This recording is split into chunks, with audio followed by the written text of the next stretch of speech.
नमस्कार, छायाज रेसिपीजमध्ये आज आपण बनवतोय अगदी झणझणीत अशी कोल्हापुरी मिसळ माझ्या पद्धतीने।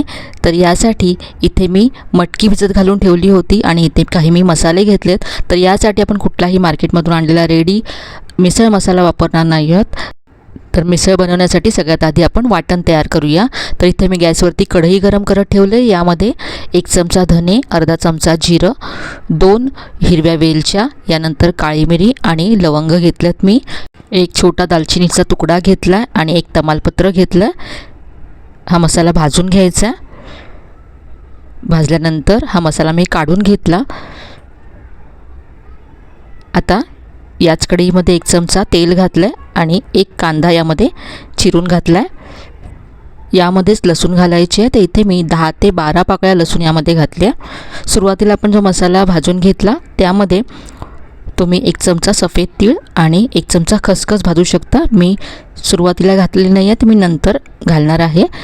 कांदा लसूण ब्राऊन झाल्यानंतर यामध्ये मी आलं घातलं आणि सुकं खोबरं घातलं। सगळं छान आता ब्राऊन होईपर्यंत परतून घ्यायचं आहे आणि यामध्ये मी इथे सफेद तीळ घातले। याबरोबर तुम्ही खसखससुद्धा घालू शकता।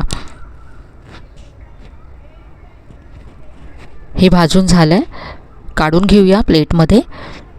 आणि याबरोबरच इथे मी 1 टोमॅटोसुद्धा घेणार आहे आणि याबरोबर यामध्ये कोथिंबीरीचे देठ घ्यायचे आहेत आणि आता हे सगळं वाटून घ्यायचं आहे। थोडंसं पाणी घालायचं वाटताना। तर हे वाटण तयार आहे। आता आपण मिसळ बनवूया। तर इथे मी कढई गरम करत ठेवले। यामध्ये थोडंसं जास्त तेल घालायचं आहे, साधारण 2 मोठे चमचे इतकं तेल घातलं। अर्धा चमचा जिरं घातलं आणि भरपूर कढीपत्ता घालायचा आहे। 10 ते 12 पानं कढीपत्त्याची घातली आहेत। पाव चमचा हिंग घातला आहे। यानंतर कांदा घातला, 1 छोटा कांदा बारीक चिरून घातला आहे। चवीप्रमाणे मीठ घालायचं आहे। कांदा छान ब्राऊन होईपर्यंत परतून घ्यायचा आहे। यामध्ये आता मसाले घालूया। तर इथे मी 2 चमचे यामध्ये कांदा लसूण मसाला घालते आहे। घरगुती किंवा मार्केटमधून विकत आणलेला कुठलाही वापरू शकता। आणि 1 चमचा इथे मी काश्मीरी लाल मिरची पावडर घालते आहे रंगासाठी। पाव चमचा यामध्ये हळद घालायची आणि आता हे मसालेसुद्धा तेलावरती छान परतून घ्यायचे आहेत। तुम्हाला असं वाटत असेल की मसाले करपत आहेत तर 1 ते 2 चमचे पाणी घालू शकता। तेल सुटेपर्यंत हे मसाले मी परतून घेतले। आता यामध्ये तयार केलेलं वाटण घालायचं आहे। वाटणसुद्धा आपल्याला आता तेल सुटेपर्यंत 3 ते 4 मिनटं छान परतून घ्यायचं आहे। हे वाटण तुम्ही जितकं छान परतून घ्याल तितकी छान तुमची झणझणीत आणि मस्त अशी तर्रीवाली मिसळ तयार होईल। तर हे वाटण मी आता परतून घेते। तर इथे पाहू शकता या वाटणाचा रंगसुद्धा बदलला आहे आणि असा गोळा व्हायला लागला आहे, तेल सुटलं आहे।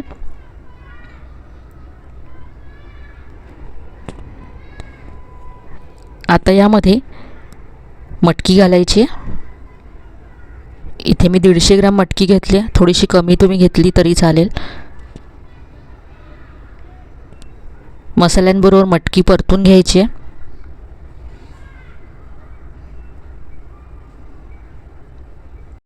यामध्ये घालण्यासाठी बाजूच्या गॅसवरती मी पाणी गरम करत ठेवलं आहे। यामध्ये आपल्याला गरम पाणीच घालायचं आहे।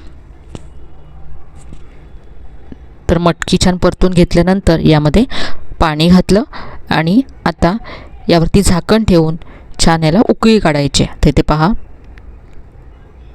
याला छान अशी उकळी आली आहे, रंगसुद्धा मस्त आला आहे।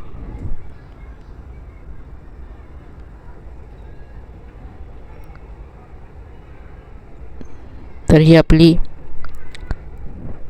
मिसळ तयार झाली आहे। कोथिंबीर घालायची आहे आणि गॅस बंद केल्यानंतर झाकून 5 मिनटं अशीच ठेवायची आहे। तर पहा यावरती किती मस्त अशी तर्री आली आहे, खूप छान रंग आला आहे। पाहूनच तोंडाला पाणी सुटेल इतकी मस्त ही मिसळ तयार होईल।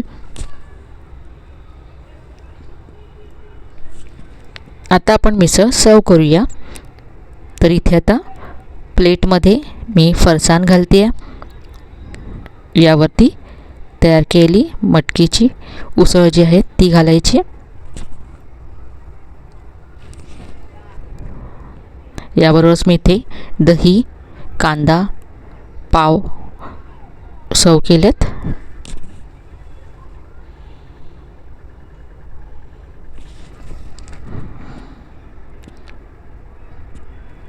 तर ही मस्त अशी आपली मिसळ पावची रेसिपी तयार झाली आहे. अगदी झणझणीत होते ही. तर या पद्धतीने तुम्ही एकदा तरी नक्की करून पहा. तर आजची ही रेसिपी तुम्हाला नक्कीच आवडली असेल. कशी वाटली कमेंटमध्ये कळवायला विसरू नका. रेसिपी आवडली असेल तर व्हिडिओला लाईक करा, शेअर करा आणि चॅनलला सबस्क्राईब करा. धन्यवाद.